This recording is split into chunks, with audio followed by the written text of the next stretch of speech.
Okay. Recording in progress. Great. So now you can start. So nice to be here again. See you all online. And another continuity of our introduction, or at least our, I don't know if so much introduction, because as I said, you guys know a lot about the Lamrim already, much more than I do. So we're gonna just go through it slowly and trying to refresh our memory about some of the concepts. So, and I think it's something that I really enjoy doing, because the more I dive into the Lamrim and the more I study, to prepare for these classes, and the more I study, also as we go together in these exchanges, the more I think also I start to see how the Lamrim has to be in some ways adapt to us Westerners, right? That needs to have that adaptation. And then, as I said last time, we really need to see the Lamrim as personal instructions. We need to see that as personal instructions. Otherwise, it doesn't make sense. Otherwise, it's just a lot of blah, blah, blah, and, a lot of concepts. And we can see very separated in some ways from our lives, separated from our day-to-day experiences. And this is exactly the opposite of the intention of Lama Tsongkhapa, of Atisha, of these great beings and great masters who composed text and study and meditated and contemplated and realized this path. So it is to be taken as the teachings themselves, the Lamrim itself. It talks about how to be as taken as a personal instruction. That is very important, very, very important, that we don't forget that we don't kind of like go around and think and just, forget that it is for that. It is to be a personal instruction to our lives. And for that, we need to really realize why do we need personal instructions from text and people who wrote something more than 1,000 years ago?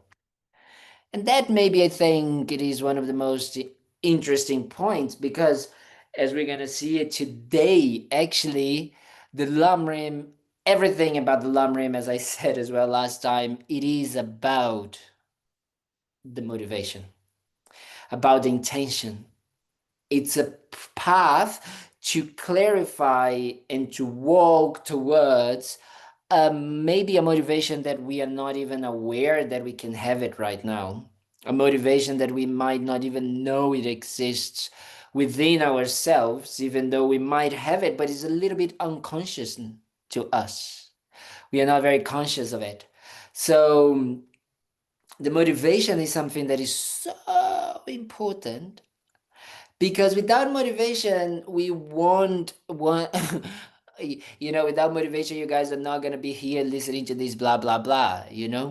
Especially blah blah blah from Kalden is like, oh wow, what have I done in previous lives, to have this karma to be listening to this blah blah blah.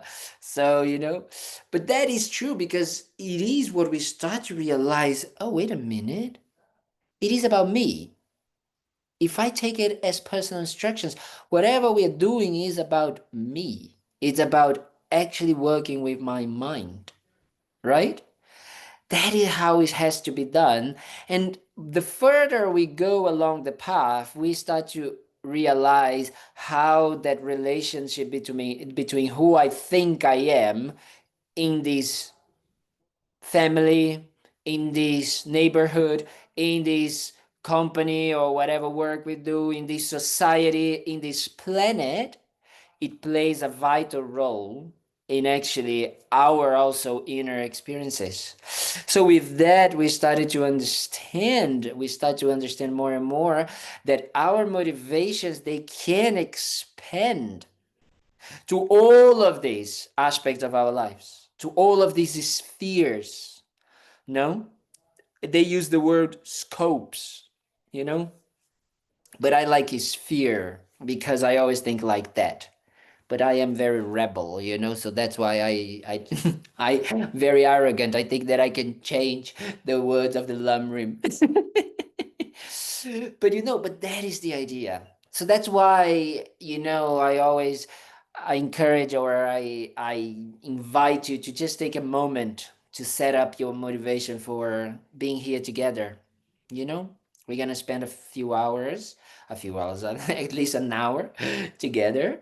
So we could do, we could be doing different things. We have choices and a lot of opportunities to do different things if we would have liked to, but we decided to come here together today to just maybe listen and learn more and contemplate about the Lamrim, about this path that the Buddhist path calls the graduate path to enlightenment.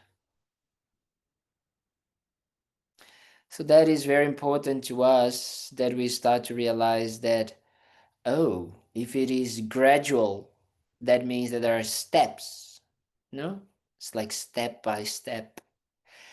And that means that maybe the motivation that I have right now for listening to it may change. So at least, whatever it is the reason that we are here, whatever we decided, for whatever reason we decided to come and to listen, to talk, to ask questions, to discuss, maybe we try to keep an open mind to maybe include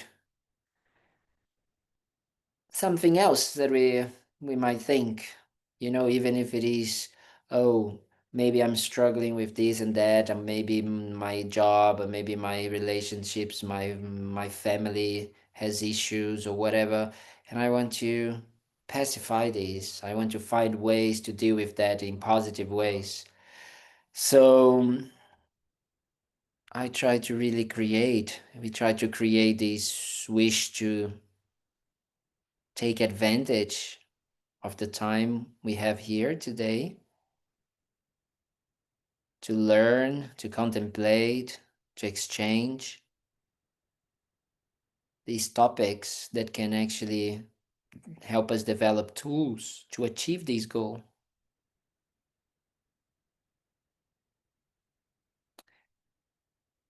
And not only it can help us, but the more we help ourselves, the more skills, the more tools we have to share, and the more tools we have and skills we have to support and help and benefit others.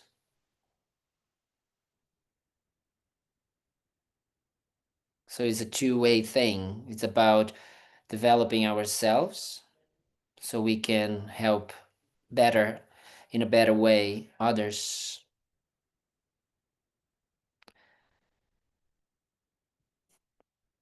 So we try to generate this altruistic mind, this mind that's a little bit less concerned only about me, myself, and I. And that we decided to investigate the Buddhist path, so we can visualize, you know, in front of us the Buddhas and Bodhisattvas, our teachers, those that inspire us to continue on this path, and surrounding us all the Buddhas, all the sentient beings, all the human beings that are suffering, animals suffering, so many suffering, so many beings suffering right now, so much suffering in the world, wars. So we just try to use that as a motivation for making us focus and put effort and make it worthwhile the time we spend here together.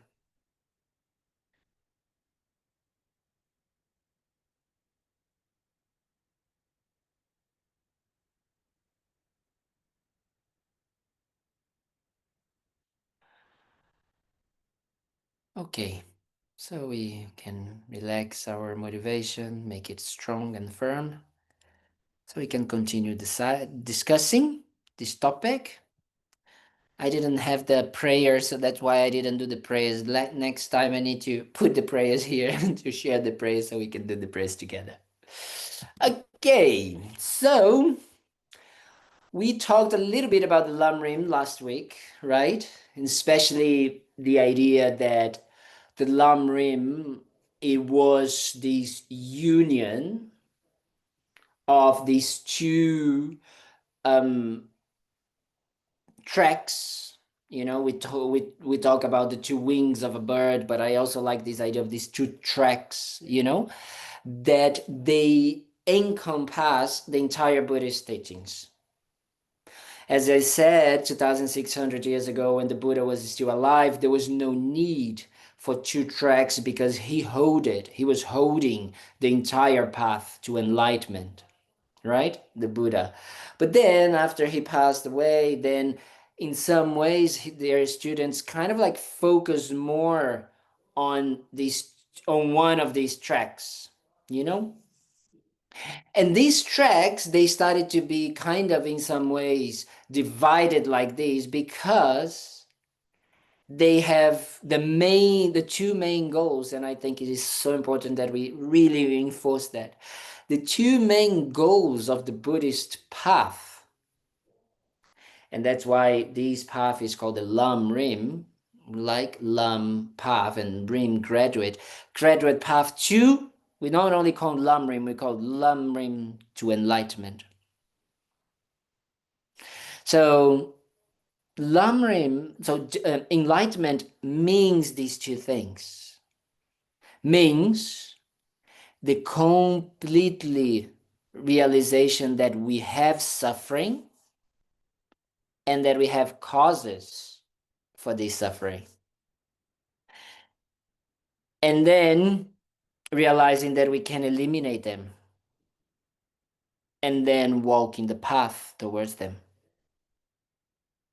But that would not be enough for us to become enlightened, because the enlightened activity has as a basis, Buddhahood.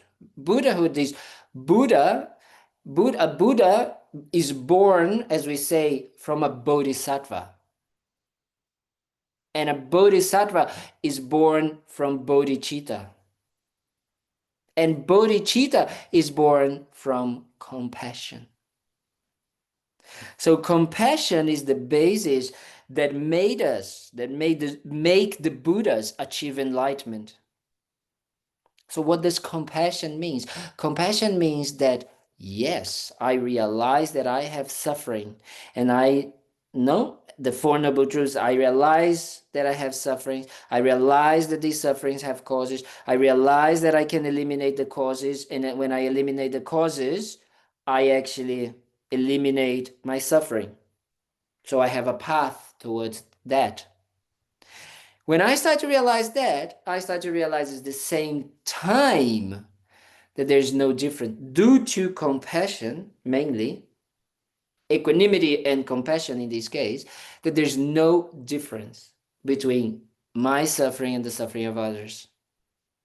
So from that point of view, from that moment, I start to, oh, I don't want only to find, the cessation of the causes of my own suffering. I want to cessate my own suffering. I want to eliminate the cause of my own suffering so I can help others to also walk the path towards the cessation of the elimination of the causes so they cannot suffer anymore. Does it make sense?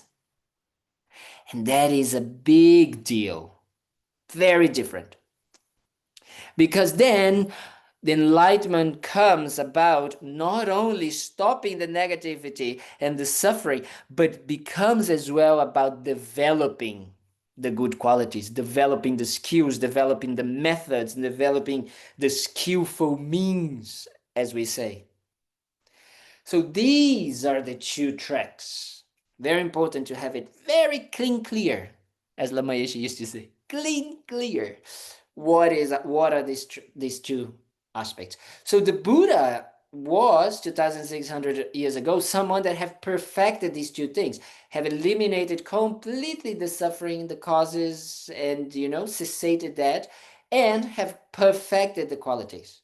So whatever the Buddha did with his body, speech, and mind was to benefit, was towards that goal of bodhicitta, meaning wanting others to achieve enlightenment, right?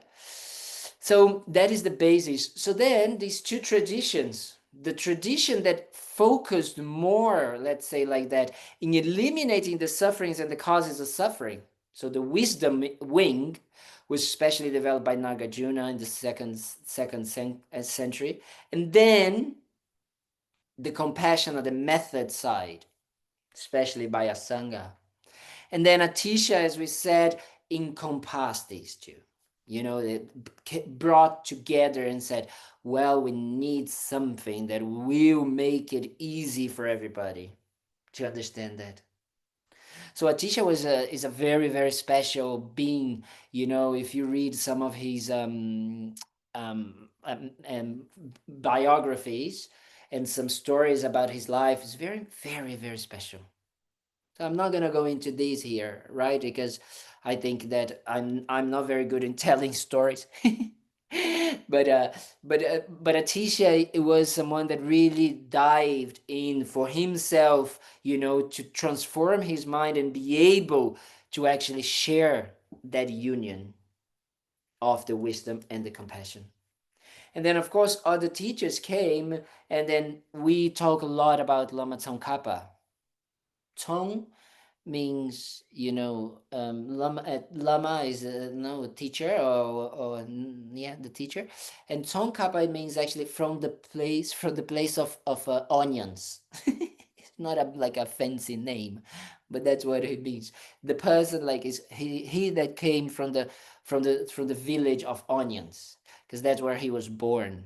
But he was an incredible practitioner. Because normally when we talk about Lama Tsongkhapa and we hear about Lama Tsongkhapa, many people know about the text and the amazing, commentaries and all of that. And people think that he was some sort of intellectual, but he was not. He was amazing meditator. He did so many years of meditation. He did so many prostrations, so many things, and he did like 3 years, 4 years retreats. Incredible. So he was saying, my point in here by talking about these things is, we also need to not only take these teachings here that we are listening and put in as an intellectual understanding, but we need to put into practice. We need to apply it to our minds. We need to apply it to our lives. Because that's what Lama Tsongkhapa was doing. Lama Tsongkhapa was applying to his life, in the 13th century, 13th, 14th century. That's what he was doing. So we can do that. We need to do that if we want to use wisely these teachings. So, so then, of course, we talked about, now we have different, texts about the Lamrim and all of that, but how the Lamrim is actually structured. So originally, okay, the Lamrim is divided into 3 scopes, as I said. Scopes, or as I like to say, 3 different types of motivation for practicing this path, for practicing the Lamrim.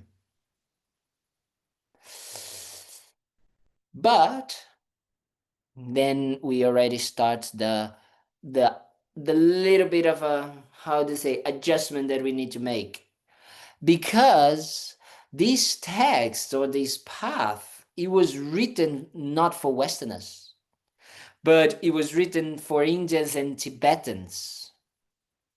And in those times, Indians and Tibetans, they had it very clear in their minds, unquestioned, completely accepted the concept of rebirth. Okay? And why am I saying that? I'm saying that because when we start to read, when you guys take a Lamrim text, an original Lamrim text, we already gonna start talking about the precious human rebirth. Okay? And the precious human rebirth already has a point that comes with the idea of rebirth.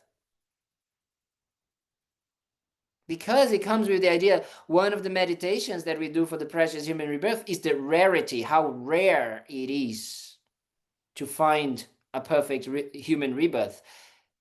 It's not rare if I don't believe in reincarnation, in rebirth, isn't it? Because it's just the life I have now. So it is important for us to start to understand why it is like that. So that's why His Holiness the Dalai Lama, so kind. We don't even know how kind it is.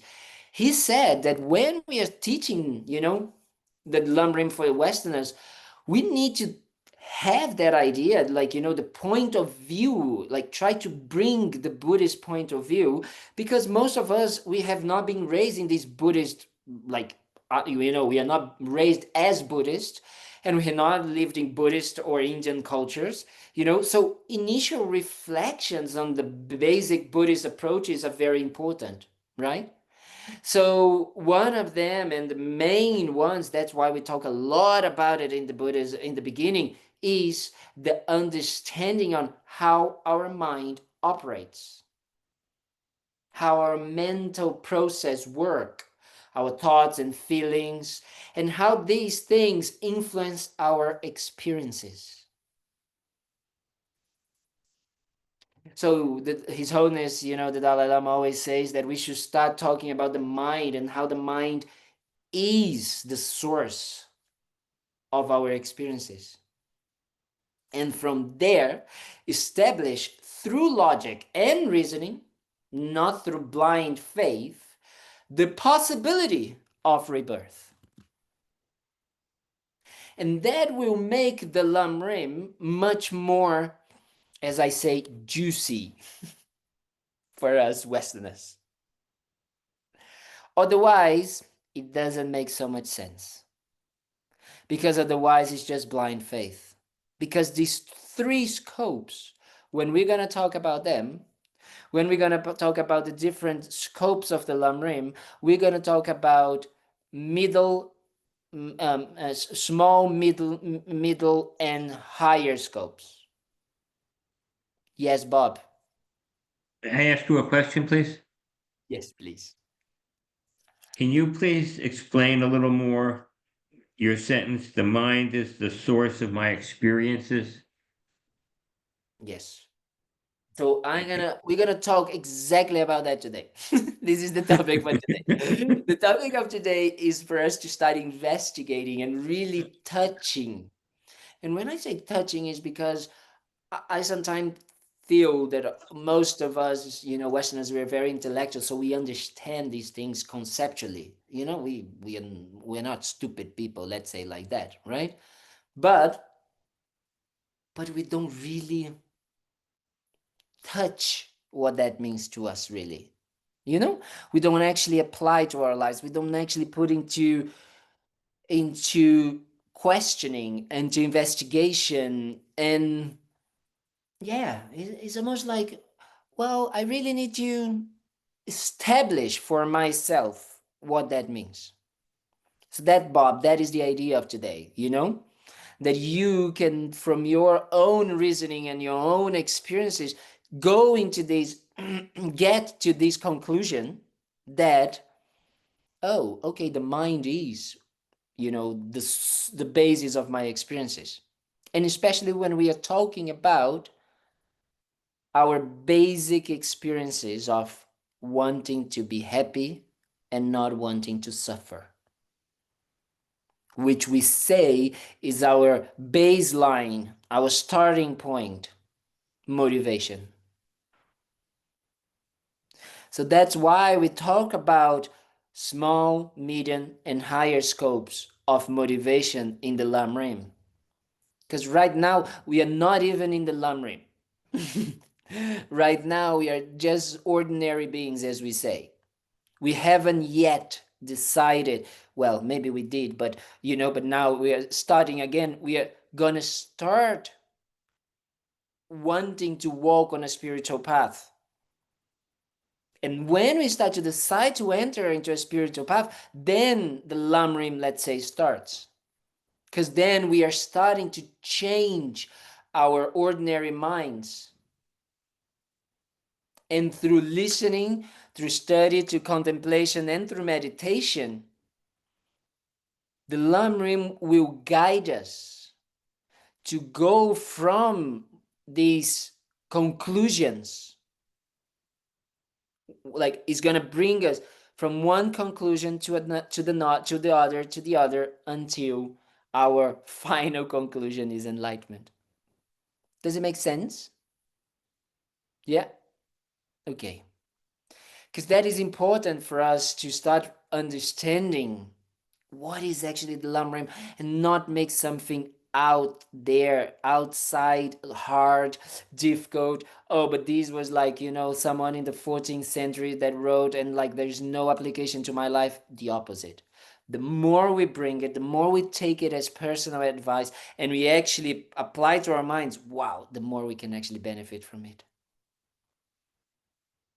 So that's why, His Holiness says that we need to establish first, the understanding of the possibility of rebirth.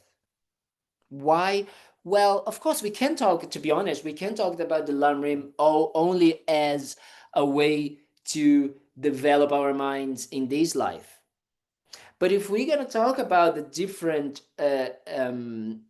stages of the Lamrim, then it's going to be too difficult to understand it only in one life. So that's why, because the Buddhist view is of the view of rebirth, and it's proved by logic and reasoning, by our own experiences. So we need to start with establish that basis. Because we need to understand what we are trying to understand, to be honest, is more than just rebirth, but we are trying to understand the continuity of the mind. Because if the mind has a continuity, therefore, I'm going to have a next moment. And then what do I want to achieve in the next moment?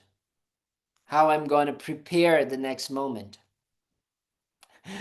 I'm giving some teachings to a European group on Wednesdays. It's at 7 p.m. European time, so probably this is like 1 p.m. your time over there. 1 p.m. And we are talking about rebirth. I've been kind of like going through a little bit of that, the Lamrim with them, and then we're doing something a little bit similar to what we're doing here, and I asked them to watch a Netflix series called Surviving Death. So you're all invited to watch that, Surviving Death. And if you have not too much time, because I know you guys are very busy and none of you watch Netflix, none of you watch any of these things. So, but if you have time, you can watch at least episode 6 of these. And episode 6 is like a study from a scientist that is trying to prove rebirth. So, what starts normally when we start to talk about rebirth is who was I? Who was I in a different in a previous life? Was I the king? Was I like the pharaoh, the leader, the the whatever king or famous person that there was in the universe? You always think like this. And for us, in some ways, not important in Buddhism to know who you were in previous lives. There is a wonderful teaching from one of the Kadampa, the Tibetan teachers, the Tibetan masters, that they used to say, you want to know your previous life? Check your present life. Because whatever you're experiencing now is the result of your previous life. You want to know how it's going to be your future life, because that is also something that we love, no? We all go to tarot readers and people that read the palm, or, someone that reads the mirror. In Tibet, there was these mirror readers and all of that. People want to know the future, what's going to happen. We all are like fascinated about these things. And then they used to say, you want to know your future life? Look at your present life, because you are creating the causes for the experiences that you will have in the future.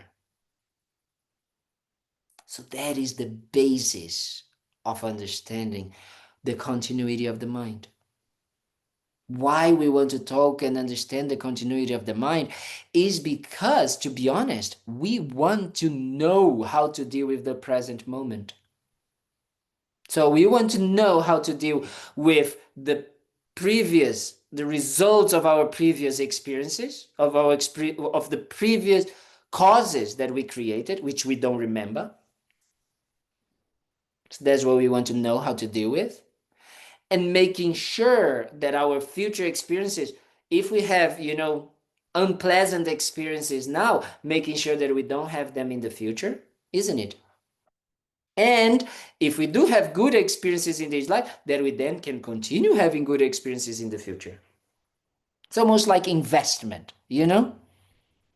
Normally we didn't have so much money, so we kind of like started to struggle and all of that, and then we started to have a little bit of money. So then we say, I don't want to go back to not have money anymore, So I'm gonna create like the causes for me in the future to continue having a good a good relate a good yeah, good life, whatever we are having from the benefit of the investment.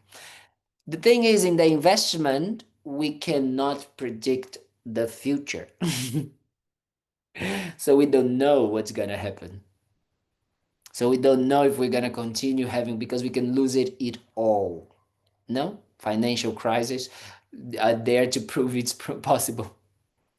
However, differently here, once we start to create and to walk this path, we have an expression that I love, and I actually heard this today from someone in a totally different connotation, a different experience, that he said, there's a moment of no returning.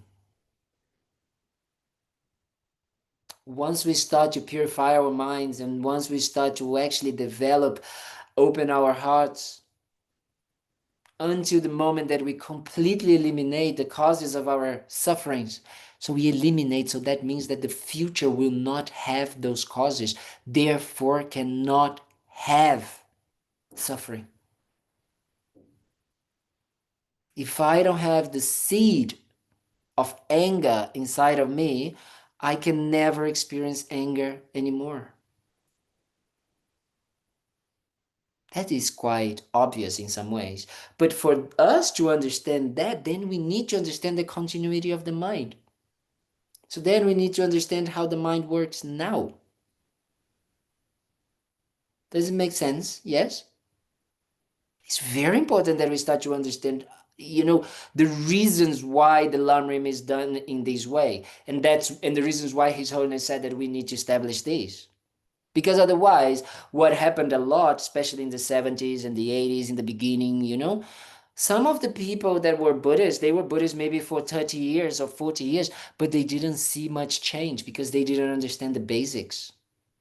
But they already jumped into the conclusion that, oh, there is a path. And many people, unfortunately, thought that the path was something else outside, to become monk, nuns. Nothing like that. Nothing like that. You become a monk or a nun, and I can say from my own experiences, because you understand the path. And when you understand that the path is made by your mind, and that your mind can benefit by having vows and limitations and boundaries, so you can develop yourself further, then becoming a monk and nun makes sense. Otherwise, forget about it. So that is why it's so important to understand the basics of it. And I'm saying basics, but to be honest, understanding the mind is something that I keep reading again and again and again. I'm reading again. Well, I read the first one, the second one I haven't read, so I'm reading again. I'm reading now the book from His Holiness with well, Thubten Kalden, which is the Indian tradition. I can't remember the name. I'm gonna try to figure out for you guys and said, which is just talking about the mind, you know, how the mind works, or are the different types of consciousness, mind and mental factors. What are mental factors? How do they work? Absolutely jewel. You know, in the beginning, sometimes we might think it is a bit dry, but actually, when we start to understand, wow, the mind is the basis of our experiences, of our happiness, of our suffering, or as we say, of nirvana or samsara. That is what it is. So then we can start really trying to understand, you know, the word mind already. It's a word that is difficult for us in English. That's why in Tibetan we have a few words to say mind. You know, mind and consciousness here, especially me, I use quite inter inter something, you know, the same. They mean the same. Interchangeably. Interchangeably. Thank you, Jack. Jack is always saving me. You know, so interchangeably it means they have the same connotation here. And some people once, and especially in Spanish, because I used to say mind, mind, and sometimes we say minds with an S at the end. And people say, what do you mean by minds? Well, it's a bit complex, that idea of minds, because it's not that we have many minds. We actually have one consciousness. But these consciousness, right, have different mental states and has even like different types of minds acting on the same moment. That's what we call the main mind and the mental factors. Right? Jack knows everything about it. He studied that. So, you know, so these sometimes confuses us, but it's like it's just that means that we have different minds and different consciousness. Well, yes and no. We have one stream of consciousness, as we say, but this stream of consciousness is made by different types of manifestations of consciousness, let's say like that. So that is important. And then, of course, realizing that the mind or the consciousness, it's not physical. It's not the brain. It's not made of atoms, right? But it's a, it's where our experiences, feelings, perceptions, thinking, everything, you know, happens. It is actually our experience. It is our feelings. It is our perceptions. It is our thinking. No?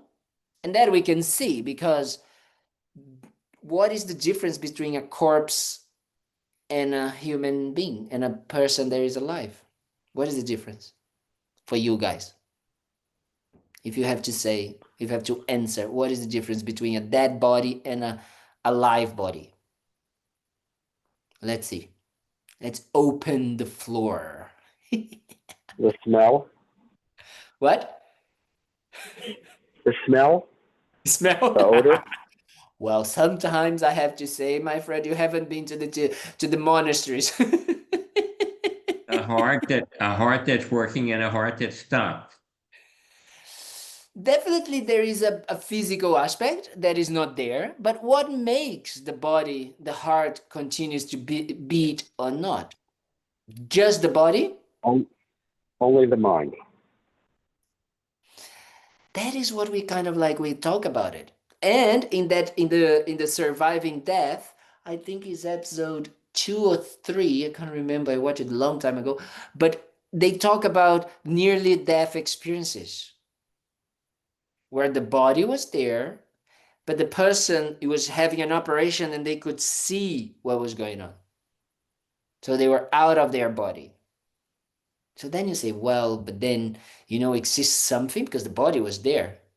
So we start to actually question that there is a difference. That's what we need to start questioning, That's what we need to start questioning ourselves. Is there a difference between the body and the mind? Is there a difference between, and then the mind consciousness here, sometimes we use the word a lot, especially in Christian backgrounds, soul, isn't it? There is a soul. In Buddhism, I've heard some incredible teachers using the word soul as well, but in a very different connotation of what soul means to us. Because we have an idea that soul is something almost like that the characteristics of that person, that personality goes, when it dies, goes to heaven, goes to hell, or goes to, to the next life. That's normally the connotation of soul. Am I right? Yeah?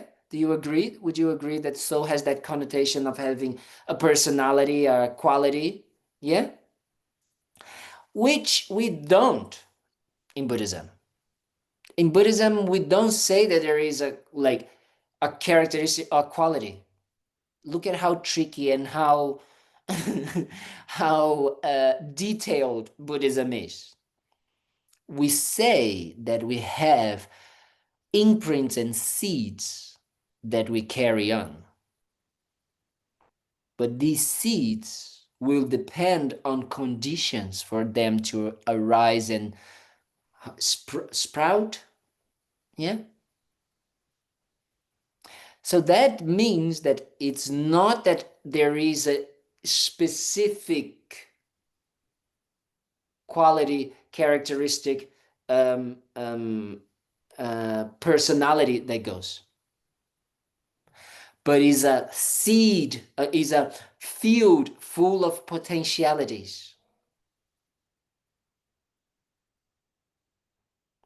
It is a field full of seeds that, depending on touching or getting in touch with certain conditions, will flourish.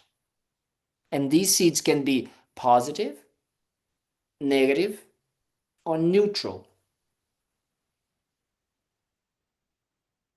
Okay? So that is very different from what we normally are talking about soul. So this is the Buddhist, as I say, assumption. I like to say assumption because, well, we need to prove to ourselves first, right? So we can start to see that the mind is everything that experiences, through our senses, now that we are a human being. We have two eyes, we have ears, we have nose, we have a tongue, we have a hand to touch, and all of that are what we call the entry points. For those, like Jack, who is an amazing engineer, he's gonna know about, inputs. They are inputs. So these are the doors of inputs. And then these things come to us, to our mind, goes through our eyes, and then we have, and then we have a mental consciousness that, as I like to say, process it all. So in this way, Buddhism starts to say already that we have 6 types of consciousness. I know, very confusing. We were just saying that we had one consciousness, then we said we have the consciousness and the mind, but in the body, like, what do you mean? But what Buddhism is saying is that we have these 5 sensory consciousness. So seeing, tasting, smelling, hearing, touching, which are dependent on having functioning body parts. Okay? What that means? That means that even a deaf person has in their consciousness, okay, the what we call hearing consciousness. It's just not being activated or used because there's no input, because the ear or whatever it is, like I don't know how to say, you know, the thing inside of the ear doesn't work, so there's no input. Does it make sense? Do you guys understand? I'm trying not to confuse you guys, but that is so important that we start to understand a bit. Yes, Bob. I was doing great up until the last sentence. Okay. Which part made you confused? The very last sentence. About the mind being about the hearing consciousness? Yes. So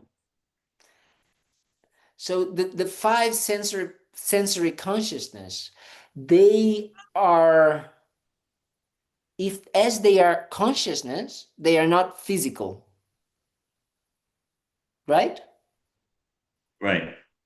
But they need a physical body part in order to be processed by, or in order to be, I'm going to use a better word that we're going to use later, to be um to be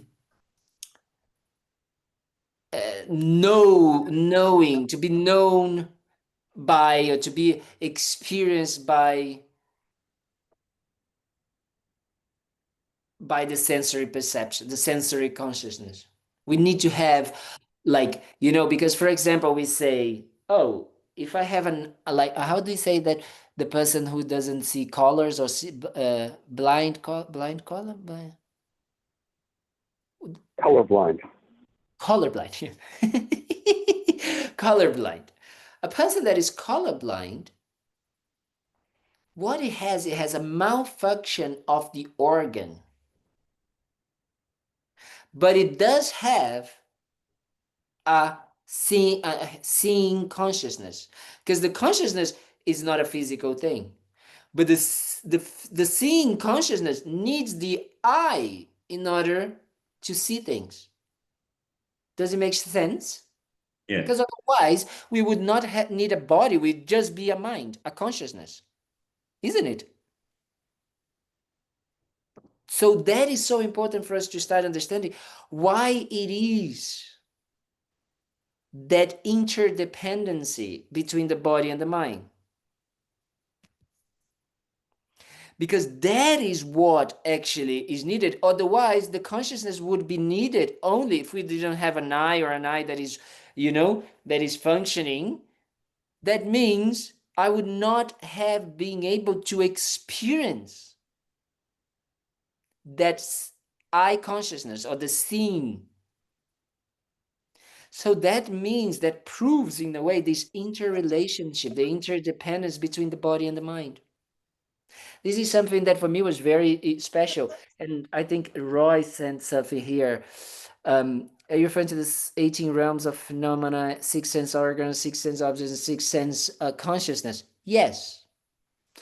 We don't call realms of phenomena. I think we have a different name, but yes, but this is exactly what it is. So, no?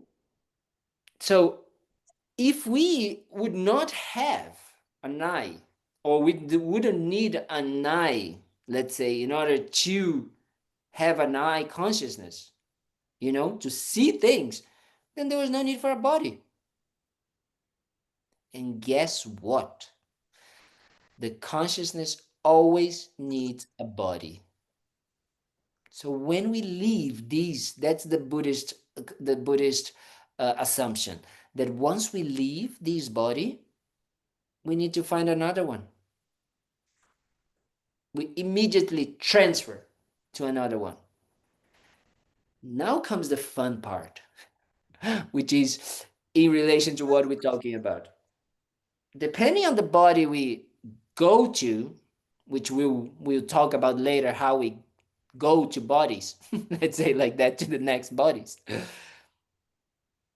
we will have completely different sense organs. For example, if we become a dog, they say that the dogs only see black and white, I think, something like that. So that means that what? I lost my potential, my sense consciousness, ability to see things in blue and all of that? No, the potential is there. But there is no sense organ that can, together with that potential, to work in this way. Does it make sense, Bob? Now? Yes. Yes? Yes. Better? Okay. Yeah. Thank you. Because that is very important. Because that's when then we start to we talk about, we're going to talk later, and I don't want to go now, but Roy created that problem to me when he used the word realms. And then, that's when we're going to talk about the different realms, because the different realms have different bodies, and therefore their experience will be different. But the potential of the consciousness is there. Okay? That is very important.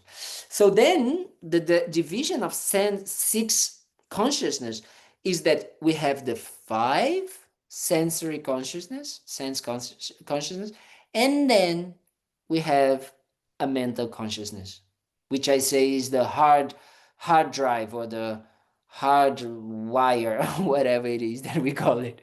Jack will know better about what it is. Is what process everything. Meaning that when the eye seems see in these, no? When we see that, when we see the eye see something, like I know the mala, the eye sees the mala, is seeing actually the eye color and shape. That's what he's seeing. And this color and shape comes through the eye, the contact with this object, and then it comes the sensory perception, and then the mental consciousness creates, and that becomes, Bob, I'm feeling very bad that I'm making a lot of confusion today, but then this mental consciousness creates an image of this object in our mind. Have you heard that expression of the eye of the mind? The eye of the mind. They say about that is about like how you see things with the eye of the mind. It means, if I close my eye, I can see that. It's almost that idea. And it's true.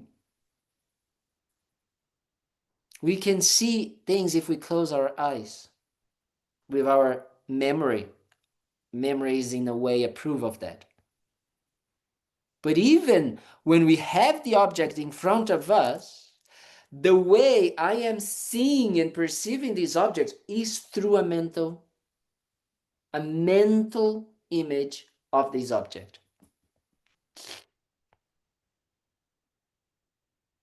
It's like, it's like the mind creates a mental image in order to be able to process. And then all the problems become from there. Because this mental image is almost like a picture. Ping! And if it is a picture, as we all know, like if we all been to the movies, and maybe some of you, like, maybe Bob and Jerk, you guys went to the movies a long time ago, and you used to see the little things, going like this. How do you call that? The little frames, So it's a little bit like that. That's how our minds create. They create little images. But these images, the moment that this image is concrete, it appears to us, it's already out of harmony, or out of balance, or it's already not the reality.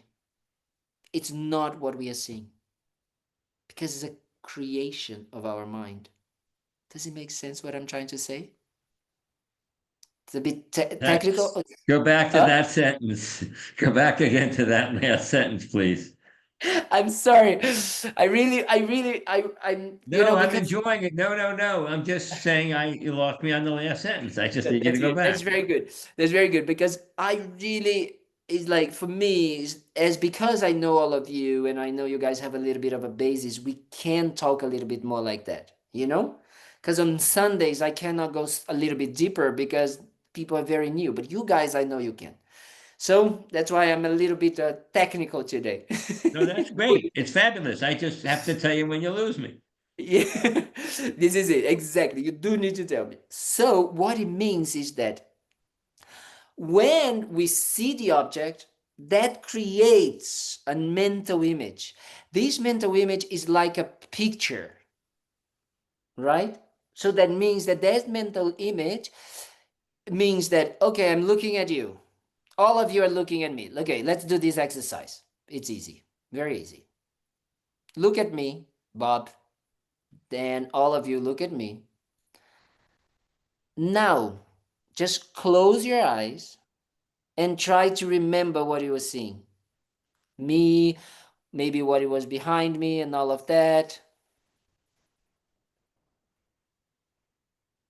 Now open your eyes. Something changed? Has something changed?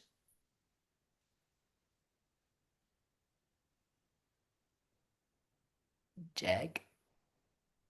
Well, yeah. There's more deep. Like I forget a lot of things when I close my eyes. Like Yes. there's a lot of books behind you. I knew there were, but there are a lot of things behind you. But the But most I could not important, see them. Yeah. definitely you could not see them, but the most important is the moment that you were watching me, the moment that you were having that mental image, and I said, close your eyes and try to use that mental image, I took out my jogu, you know? So the moment you guys already close your eyes and you had an image, that image was already old, let's say like that. It was already not in accordance with reality. Because the reality, which was me, let's say like that, my image, me, what I was doing, was already without the chogu, the yellow robe. Okay? The thing, this is a very superficial way of explaining this, so just for us to start understanding that that is a little bit what a mental image is. It takes a picture of a certain situation, but it doesn't actually bring to us the reality of things.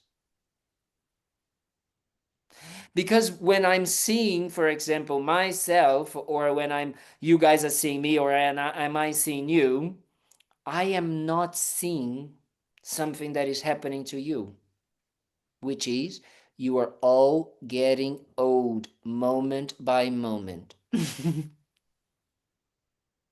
you understand? The way their appearance appears to me, this appearance is a kind of like a picture, photo, like a like a like concrete, frozen in time. So every moment, even if I'm watching you and I'm watching here, even that is moment by moment creating a new picture, like the movie. Do you understand? Bob, is it getting a bit more clear? Yeah. So that means that those mental images are actually the basis of our experiences, not the object itself, not the object without the mental image, but the photo, let's say like this, that we took. The photo that is being taken every second into our mental image. And guess what? The mental image is completely the way it arises. Wow, I'm gonna go very deep now with you guys. The way it arises in our mind, it's only due to the previous moment. That means is influenced. It's like the field. What we are bringing to the next moment is that field full of seeds. Remember we talked about it? That field full of seeds is what's coming with us to the next moment. So that means that when my eyes are I seen this monk or that, whatever seeds that I planted in relation to monks, to this, to that, will arise, will germinate it, and will completely decorate that mental image. So that is to prove that we are creating our reality. We are creating our lives. And that's why if I ask you, each of you here to try to express your experience of looking at me, is going to be absolutely different. Does it make sense? It's going to be totally different because it's going to be subjected. It's going to be contaminated, or it's going to be influenced by your seeds that you created. And then, because we don't experience our lives like this, we don't see that this mental image is created by myself and is influenced by these previous seeds, I completely react to what I'm experiencing in my mind as being true and being coming from outside. I'm totally unaware of this process. And that's what we call life.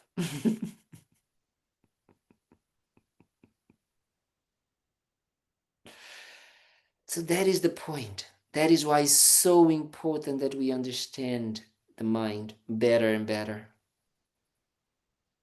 Because if we don't understand this process, when we're going to get into the last meditation of the Lamrim, which is the meditation on the correct view, we are actually talking about what we just talked about.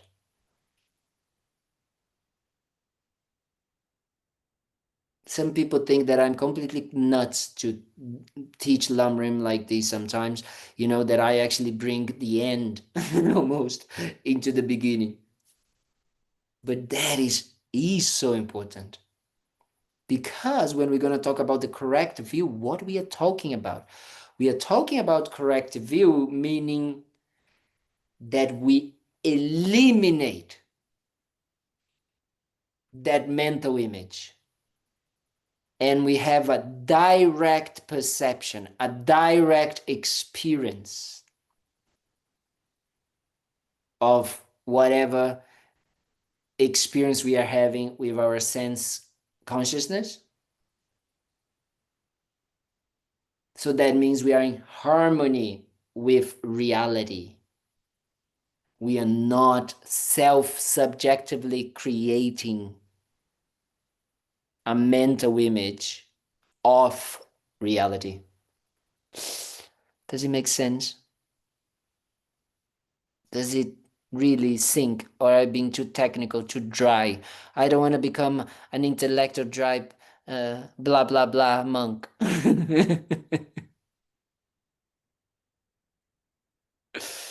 Yes, Deb, save me, Deb, save me. Some of the seeds be from, like, I had met, a monk at Shivananda ashram, several years ago. So some of the seeds from experiences that I've had, and that shaped what my preconception would be about who you are. Yes. Because, well, more than that is that actually the main base, the layer, the base layer, base layer, that will come is actually the ignorance. That is going to be the first layer of it. So what does it mean, the ignorance? Ignorance means the incorrect view.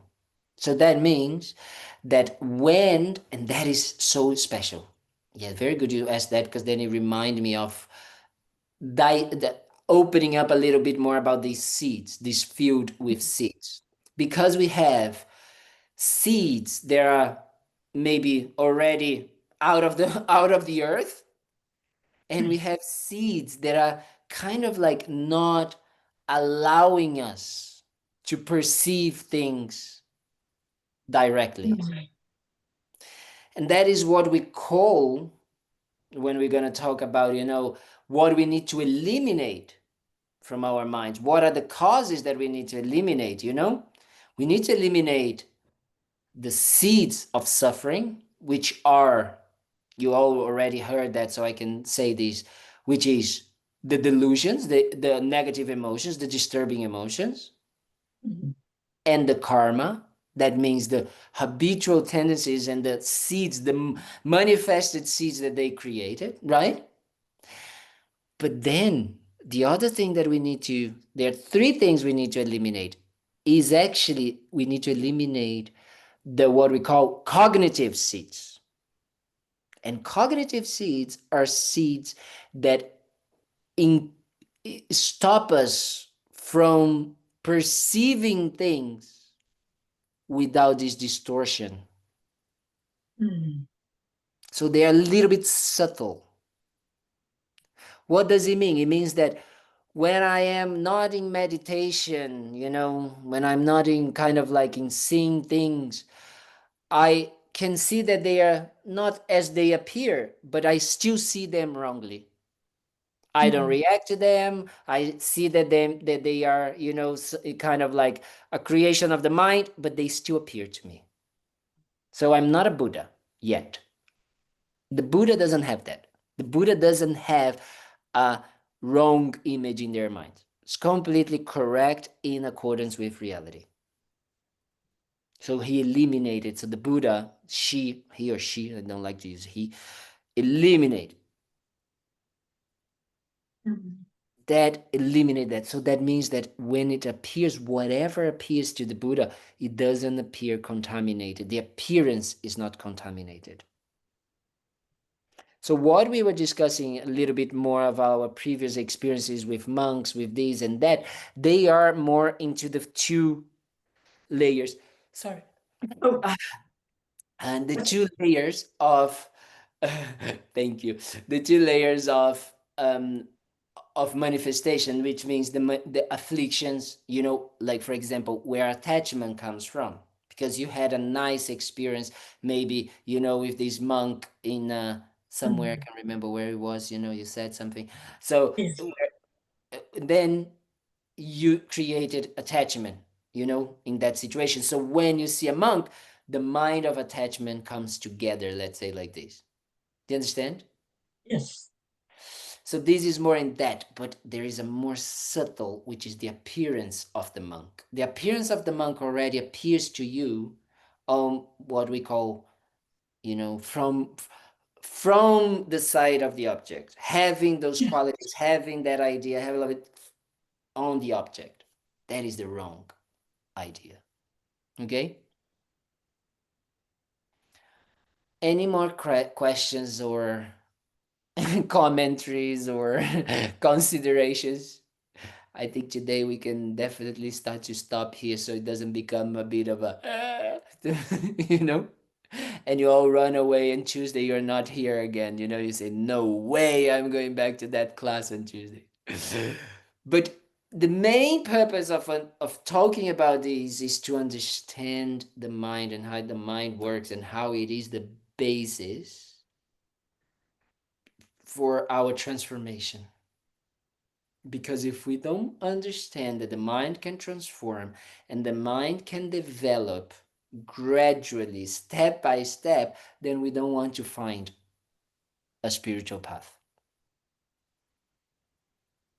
So then we're just going to continue using our mind as ordinary beings. Therefore, we are not going to apply the Lamrim to our lives.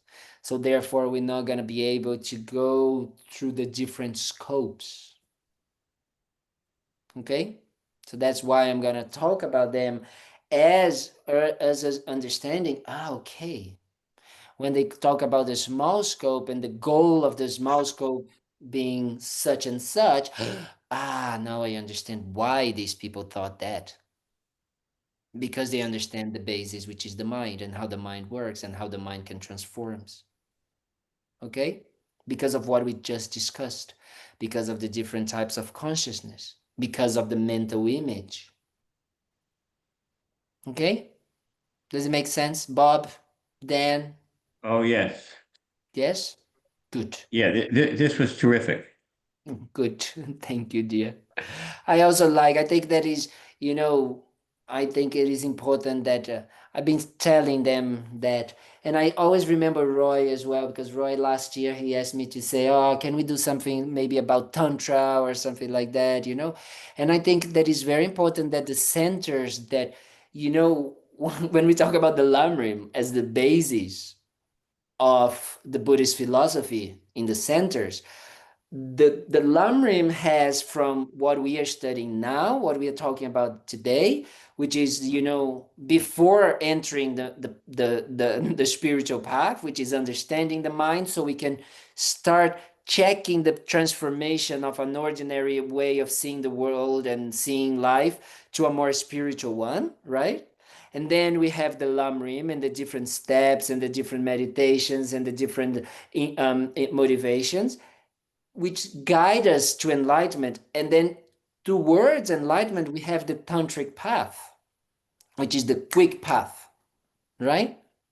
So we need to have the basis of the Lamrim, and then we use it to go fast. So my point is that the centers, they have to have teachings, meditations, retreats, and all of that with all the aspects of the path. So I hope that when I am there, we can have a Saturday or a Saturday and Sunday, a full day or something like that of introduction to Tantra. So you guys can understand. And what we are discussing now about the mind is the basis as well. So the idea is that we can kind of tailor made by the needs of the centers and the students, so we can actually talk about the different aspects of the path, the different, let's say, levels. I don't like to say levels, but the different, aspects. Roy seems to be happy. So that's what we're going to try to do. So that's why I'm very happy that we are here, because then in some ways I feel that even though this idea of Tuesdays was to actually be a little bit more, a introduction to Lamrim, actually we can go through the Lamrim a little bit in a different layer. We can go a bit deeper because you all have already a basis. And then I feel very happy because then I am able to give a little bit more of the entire path. You understand? Does it make sense? Yes. Yeah.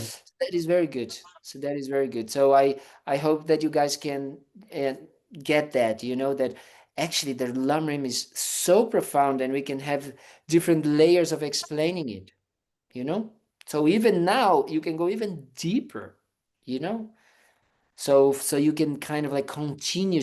I love listening to the Lamrim more and more and more and more and more. I'm following some teachings with Geshe Nandak, and and of course when Kandrila was teaching, I think today in Shantideva in New York. So when you have those teachings, those teachers, and they are all talking about the Lamrim in some ways, wow! Because you study a little bit better, you start to get the meaning of what they said in a different way. It becomes deeper, it becomes more impactful, to your life. So I hope that any of these blah, blah, blah made any sense. And that it was in any way beneficial. And that you guys have been very kind to be here listening to me for all this time. But I really, really, really hope that this can help. So I invite you to read, if you get to watch the Surviving Death series on Netflix. And then, next week we can discuss a little bit more, so we can move a little bit, maybe even faster, on the Lamrim. maybe in this introductory, we can just go, thanks, Jack. Then we can just go, Jack put it on the chat, the link for those that would like to have. So then we can just go a little bit further, we can already start talking about precious human rebirth, and we can start talking about the different scopes, and then, oh, okay, precious human rebirth, and then we can talk about, oh, death, and then we can talk about, the Four Noble Truths, then, refuge, and then we go like this, the different topics and how they actually are connected in themselves, like in how they are an entire topic, but how they are connected with the previous ones and how they are connected with the next ones. That's very special. Okay, so I see you tomorrow morning for those that would like to meditate at 7:30. And which I never seen any of these. Jack sometimes comes. Dan came, I think, once. But Alex, I know I lost my my hope for him to come at 7:30 with us. And then Thursday we have Lojong. I hope that maybe this week we can start slowly with the text. Thank you so much, guys. Have a wonderful end of your evening, and keep in touch and keep hydrated. I heard that it was very hot there these days. So keep yourself well. Thank you. Bye. Thank you. Thank you for a great evening. This was terrific. Thanks a Thank you. million. Thanks a lot. Thank you so much. Thank See you. you, Bye see you bye. at the- Venerable. Thank see you. you